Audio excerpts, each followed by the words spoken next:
Good afternoon, everyone. My name is Jordan Newton, and I'm a research associate here at the Citizens Research Council of Michigan. I'd like to welcome you to today's webinar to discuss Proposal 3 on the November statewide ballot. Proposal 3 is a constitutional amendment that, if approved, would place a series of voting protections in the Constitution.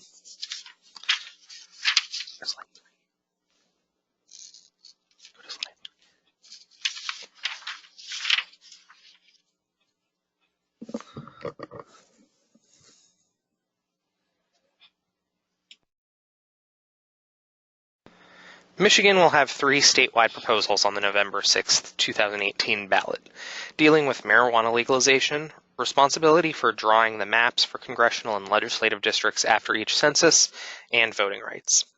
In analyzing these ballot issues, we hope to provide some information so that voters can make better informed decisions in formulating their vote. The Citizens Research Council of Michigan does not endorse candidates for office or take positions on ballot issues. Our analyses are available on our website, crcmich.org, at no cost. Please share these papers and the recordings of this webinar with your network of friends so others can be informed in heading to their own voting places. The Citizens Research Council of Michigan is a statewide, nonpartisan public affairs research group. This is the Research Council's 102nd year of operation, a longevity we attribute to our promotion of sound public policy for state and local governments through accurate, independent, and objective research. We are a private, not-for-profit entity, and we rely on the charitable contributions of foundations, businesses, and corporations. I'd like to encourage all of you to join our circle of supporters and help us to continue to provide high-quality and independent information on important policy issues in Michigan. You can learn more about the Research Council at crcmich.org. At the bottom of our website, you'll find an opportunity to sign up for our email distribution list to keep up to date with the CRC, including new reports and upcoming events. We do not share our distribution list. Craig Thiel is our presenter this afternoon. Craig is the research director here at the CRC and has been with the Council for more than a decade. His research primarily focuses on education policy, though he has extensive experience working in other fields including transportation, intergovernmental relations, and the state budget. Please note, we are recording this webinar and will post it up on our webpage where it will be available for future viewing. Second, we have everyone but the presenters on mute, so we will not be able to hear you if you speak. To ask a question, please type the questions into the question pane that should be appearing on your screen. You can type in these questions in at any time, and we will answer them at the end of the presentation. If you have any technical problems during the webinar, please let us know by calling 517-485-9444. After the webinar, you will receive an email soliciting your feedback, and we would very much appreciate any feedback that you have. With that, I'll turn things over to Craig. Good afternoon, and thank you all for joining us for the third of our webinars on the statewide ballot proposals this November. This is the webinar on Proposal 3, the voting rights proposal, and what I thought would be appropriate is to share with you the actual ballot language. That's what you have on the screen before you. The bolded material is the summary of the ballot language, and then below that is the 100-word description that was approved by the State Board of Canvassers. So this is the language that voters will face when they enter the polling place on November 6th. Before getting into the details on the proposal, I want to maybe just hit on some of the motivations behind Proposal 3. It is being promoted by a group called Promote the Vote, which is a ballot committee. It's a broad coalition of organizations across sectors. I just hit their website this morning and identified a few groups: the League of Women Voters of Michigan, the NAACP, ACLU, the Detroit Chamber, amongst many other groups are signed on as partners in this effort. One of the motivations behind this constitutional amendment has to do with a heightened interest in voting. As you recall, we had a very contentious presidential election in 2016 here in Michigan, a very close contest, and with that contest, there was a number of stories of voting irregularities in precincts across the state. Some concentrated in Detroit, but throughout the state there were some concerns about access to ballots, counts of votes. In fact, there was a recount of the presidential election that ultimately wasn't completed, but that did get started here as well as in Wisconsin. Another motivation, I think, is the group Promote the Vote and some of its partners have felt like there's been a lack of progress in getting some policies adopted by the current Michigan legislature. The example here would be the no reason absentee voting provision that's included in Proposal 3. This has been something that's been bandied about for a number of legislative sessions, bills introduced, bills passed by one or the other chambers, but never getting all the way over the finish line. Another motivation is to undo some policy changes that have been enacted by the legislature, policies that as a group, the Promote the Vote coalition does not support, such as the ban on straight ticket voting. Ultimately, the proposal is designed to protect certain voting procedures and processes from legislative interference in the future. And it does this primarily by including a number of provisions related to voting into the state constitution, basically making it impossible for the legislature to undo. So what's in the proposal? Well, I've identified these provisions here that would be included as an amendment to Article 2, Section 4 of the Constitution. This is the elections article. Some of them are existing provisions in state law or the state constitution, and some are new provisions.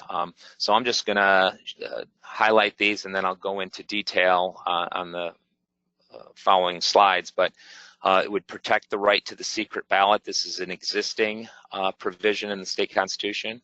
It would ensure that military and overseas voters get their absentee ballots in time. It would provide voters with the option to vote straight party.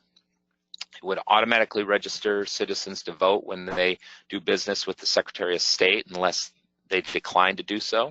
It would allow a citizen to register to vote any time with proof of residency. It would provide all registered voters an absentee ballot without giving a reason. This would be a new provision. And then it would ensure the accuracy and integrity of elections by auditing election results. This is an existing provision that's in our state election code. So let's start with the secret ballot. This is something that's nearly universal across the states. The secret ballot's been in existence since the late 19th century. Michigan's currently has a provision dealing with the secret ballot in the elections article of the state constitution. It entrusts the legislature with enacting laws to ensure a secret ballot. This proposal wouldn't do anything to that existing provision. It would add a second secret ballot provision, ensuring that every citizen has a right to a secret ballot. So to the extent it's already in the Constitution, this would just reinforce our policy, long-standing policy of promoting the secret ballot in Michigan.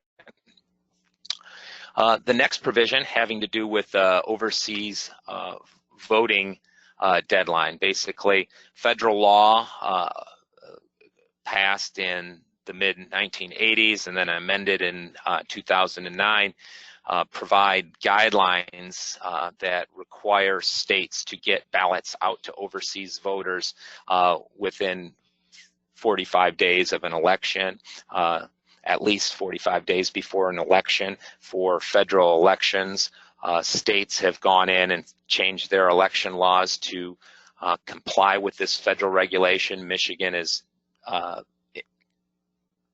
followed that, and our current law has the assurance that officials, local clerks get absentee ballots out to overseas voters within the federal timeline. So putting this in the state constitution really wouldn't make any functional difference, but it would amplify the importance of this right that citizens would have. Perhaps one of the most controversial aspects of this proposal has to do with straight party voting. Straight party voting is an option that we have had as electors in Michigan going back almost 130 years. The general election ballot consists of three parts: the partisan section, the nonpartisan section, and then ballot questions. On the partisan section, you can choose, you have been able to choose to vote straight party, which means just punching or marking one part of the ballot. You have done all your voting on the partisan section of the ballot. So if you choose Republican, all of the candidates running for partisan offices under the Republican ticket would get your vote. Similarly, if you're voting for a Democrat straight party, all the Democrats would get your vote, or a third party. Again, this is a provision that's been in our Constitution or been in state law for almost 130 years. That doesn't mean that there haven't been attempts to change it. In 1964 and then again in 2002, the legislature attempted to get rid of straight party voting. Those bans went into effect, but were quickly subject to a voter-initiated referendum, went to the ballot, and the voters overturned those laws. So we haven't had a break with straight party voting in this state until recently. In 2015, the legislature passed a prohibition on straight party voting. It immediately was tied up in the courts, and the 2016 election provided the option because the courts hadn't fully settled on a solution to the ban. Just 2 months ago, the federal court, U.S. Sixth Circuit Court of Appeals, upheld the ban, thereby getting rid of the straight party voting option for this upcoming election next month. So voters should note that this November they won't have the straight party option. If they want to vote straight party, they'll have to go individually through each partisan office and select the party of their choice. As we've looked at this and the use of the mechanism in Michigan, it's very popular. It's very popular in the states that do allow it, but it's even seemed to be more popular in Michigan. Currently, about 1/3 of voters in the states where it's available use it. In Michigan, it's used even more heavily. This table on this chart, on this slide, provides you a look at use of the straight party option in 2000. And the top 4 rows show vote results in Detroit, Grand Rapids, Farmington Hills, and Marquette, trying to provide a sense of what's going on across the state. Detroit, Southeast Michigan, Grand Rapids, the west side, suburban, Farmington Hills, and then up in the north. And as you can see, a very high usage rate, especially in some of the urban settings of Detroit and Grand Rapids. Across the state, percentages range from about 70% in Detroit to a low of about 30% up in the UP Presqu'île. So again, very popular in Michigan, something that we have a long history of using. While we have a long history, and a number of states have had this option available, those states are becoming fewer and fewer. In the 1960s, about half of the states provided the straight party voting option. Today, only 8 states allow it. Texas recently repealed its policy, and that's going to take effect in 2020. Before Texas, the most recent one to abolish it was Wisconsin in 2011, and then Illinois before that in 1997. So it is something that the vast majority of states don't allow, but Michigan has had a tradition of straight party voting, like I said, for over a century, and this proposal would put it into the state constitution, making the legislative attempts to get rid of it not possible. Another provision has to do with automatic voter registration. This is basically, I would call, phase 2 of our federal motor voter law. The federal motor voter law, if you recall, was passed in 1993, requiring state agencies, state motor vehicle agencies, to offer the option to citizens to register to vote. Basically, to go in to your motor vehicle office, do the transaction for your driver's license, vehicle registration, what have you, and then the clerk at that office is required to ask you whether or not you're registered to vote. Would you like to register to vote? Proposal 3 would build upon the motor voter law by, instead of allowing an opt-out option for voter registration, convert that to an opt-in. So when you are doing business with Secretary of State, if you are not registered to vote, the assumption would be you are going to register to vote at this very moment, and if you don't want to do it, you can decline to do so. But you are opted into registering to vote. It's important to note voter registration rates are fairly high in Michigan. In 2016, we had about 7.7 million people who were of voting age population in the state. 7.5 million people, or about 97% of that population, were registered. So we have a very high registration.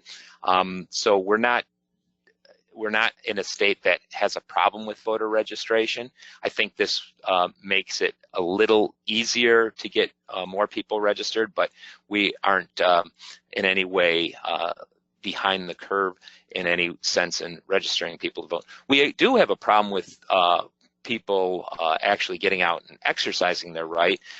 In 2016, only 4.9 million of that 7.5 million figure of registered voters actually went out and cast a ballot for president in 2016. So that was about a 65% participation rate.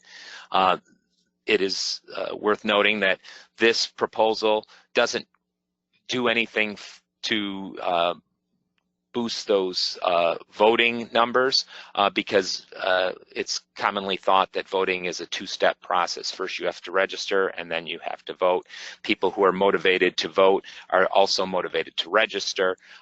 So to the extent you're bringing in people who may not be motivated to vote, we may not be moving the needle on voting in the state and dealing with that problem. 12 states and DC have kind of moved to this phase 2 of motor voter and requiring automatic voter registration. So Michigan would be joining a handful of states with this policy change. Another somewhat controversial provision in this proposal has to do with anytime voter registration. Currently, federal law requires a maximum 30-day deadline for states to have folks registered to vote. Michigan is currently at that 30-day deadline. That means if you want to vote in an upcoming election, you have to be registered either in person or by mail within 30 days of the election. Because of modern technology and communication, most states have moved away from the 30-day maximum and have much more expansive voting deadlines. Some have moved all the way up to election day registration. And this proposal would put in place a 15-day deadline for mail-in registrations, and then for in-person registrations, allow people to register to vote all the way up to election day. With proof of residency. So we would be joining 15 other states and DC that have same-day election day registration, something that states are slowly adopting, again, with the technological and communication advances that are part of the voting process. No reason absentee ballot. Here's another provision that has been discussed on multiple occasions in policy circles in Michigan. Michigan is one of a handful of states that require people, if they want to use the absentee ballot, to go ahead and indicate a reason for doing so. This proposal would allow anyone without a reason to get an absentee ballot. 37 states and DC provide the equivalent of no reason absentee voting, and so we would be joining the vast majority of states in adopting this policy through Proposal 3. The final provision in the proposal has to do with granting to each citizen the right to statewide election results. So it would create a right for a post-election audit of statewide offices. So that would be President, Governor, Secretary of State, Attorney General. It would not apply to state legislative offices that appear on the partisan ballot. It's important to note that this is different from a recount. An audit is really designed to make sure that we got the right result from the election, not necessarily that the count is 100%. Recount is something that we've had in our election code, and it's very detailed. Who can ask for a recount? As I noted earlier, the post-2016 election recount revealed a number of problems with voting in the state, and the audit would help further identify problems with voting procedures in the state. The proposal would require statutory implementation, so it would kick it over to the legislature to sketch out the scope as well as the type of audits that would be done. Michigan law currently allows for these types of audits. By putting it in the Constitution, it would just, again, amplify the stature and the status of this right that citizens would have. So as I wrap up here, I think it's worth just pointing out that a number of these issues are fairly well time-tested and uncontroversial. They've been either part of our Constitution or state law for a number of years, and really no one's questioning whether or not they're important policies for the state. Others, however, have been subject to debate for decades, in fact. Proposals that would make it easier to register to vote, and ensure the security of the voting franchise are important, and they should be debated. And depending on the mood and of the electorate, sometimes they've gone in one direction and sometimes they've gone in the other direction, such as the straight party voting provision. The key issue the CRC thinks about in looking at this proposal is whether or not these policies should be enshrined in the state constitution. Clearly, by doing so, it makes it more difficult to modify or remove them. Depending on what side of the fence you sit on, this can be a good thing or a bad thing. The clear motivation is to keep the legislature's hands off some of these rights, but at the same time, most of these issues, almost all of these issues in other states have been dealt with and handled by their state legislatures and aren't issues that you would find in those state constitutions. So insulating them from legislative responsibility and discretion is a motivation of this, and to the extent that the issues have been dealt with already in state law or the state constitution, really begs the question, why are we voting on this today? But the motivation is to keep it out of the hands of the legislature and make it more difficult in the future from impinging on these rights. Again, I just want to highlight that all of our ballot analysis resources can be found on our website at crcmich.org/ballot issues. The webinars on the proposals as well as our analyses can be found there. And with that, I will take any questions. All right, thank you, Craig. That was a lot of good information for our viewers. We've received a couple of questions. I'd like to remind everyone before we get into them that there's still time for you to ask questions if you have them. Also, if you think of something after the presentation, feel free to email us and we'll get back to you with a response. So the first question that came in asks that when comparing our voting regulatory scheme and what's in the proposal to other states, is there anything that you were surprised to find out that the proposal omitted? There's a number of voting processes, updates that a number of states have implemented. I'm thinking of online voting, online voter registration. Many of these things are commonplace in other states and they're not here. I don't know why they weren't included in this proposal specifically. It may have been a case of just scope. I should note that the online voter registration policy, although it's not in this, is getting traction in the legislature. A bill passed the House and the Senate and is on the way to the governor for signature right now. So, there is some movement on some of these other provisions that you might think would have been appropriate for this proposal. But, those are the type of proposals I think you could have grouped into this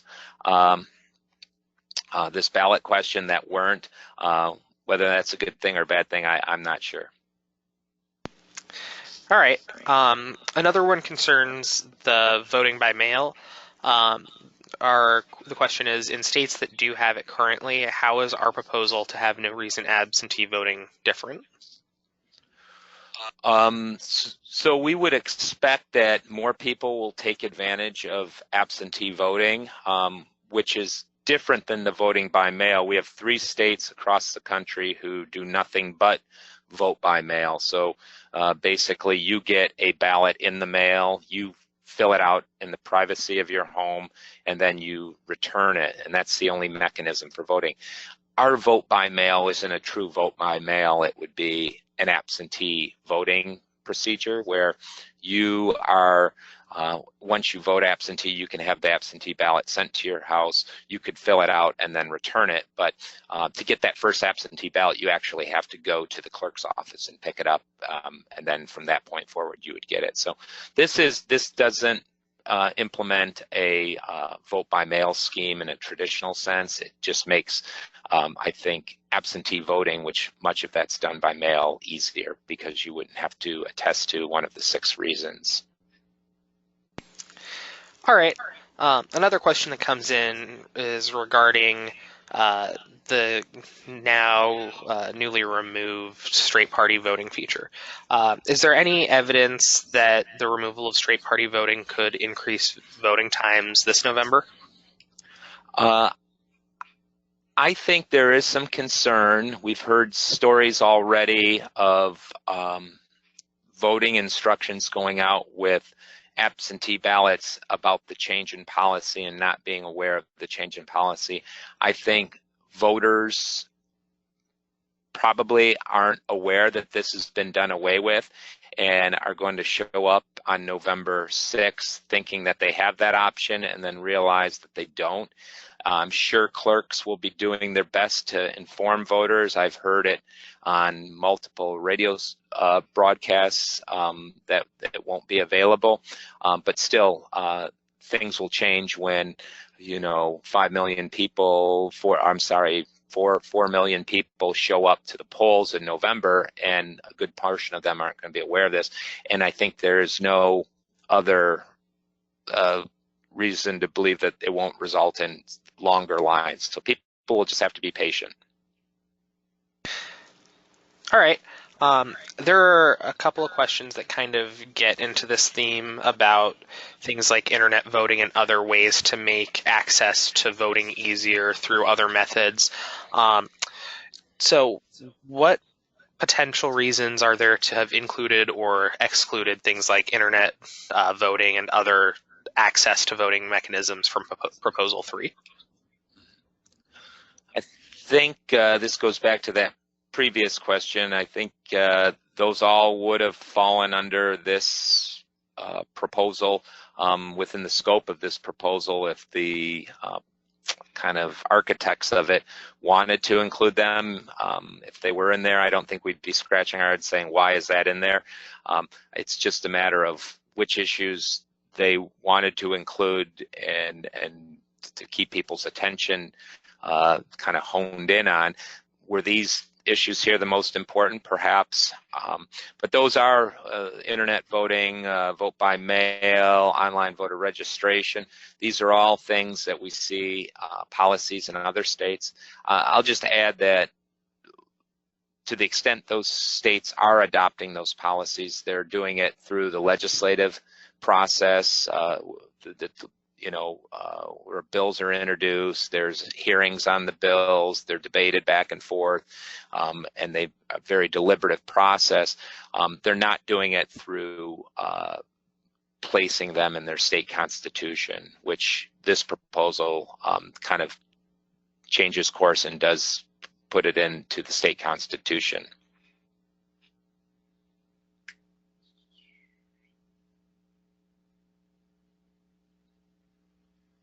Does the proposal do anything to provide for early voting? Early voting, not in the sense that states like Georgia have recently adopted early voting. It allows people, again, with the no reason absentee balloting, making that easier, probably opens up voting to that group of people that would be inclined to use no reason absentee. But in terms of having polling places opened earlier than election day, it doesn't address that. And then the final question that we have is regarding the audit procedure according to Proposal 3. Would it make an audit mandatory under the current statute, or does it do anything else that would trigger it automatically? No automatic triggers on this. Again, it would require the legislature to go in and create some implementing laws to address what type of audit, when, what occasion, and that's consistent with the current language that gives the Secretary of State the authority to do post-election audits. So again, I think it's just providing an opportunity to do these audits and then amplifying the status of that right that citizens have in the Constitution, but it doesn't make them mandatory. All right, and that is all the questions that we have received. I'd like to remind you again that if you have any other questions, you can feel free to email us at crcmitch@crcmitch.org. If you have any other questions, feel free to send us an email. Finally, just a reminder that you will receive an email soliciting feedback on today's webinar. We look forward to hearing your comments. Thank you for your great presentation, Craig, and thank you for everyone for tuning in.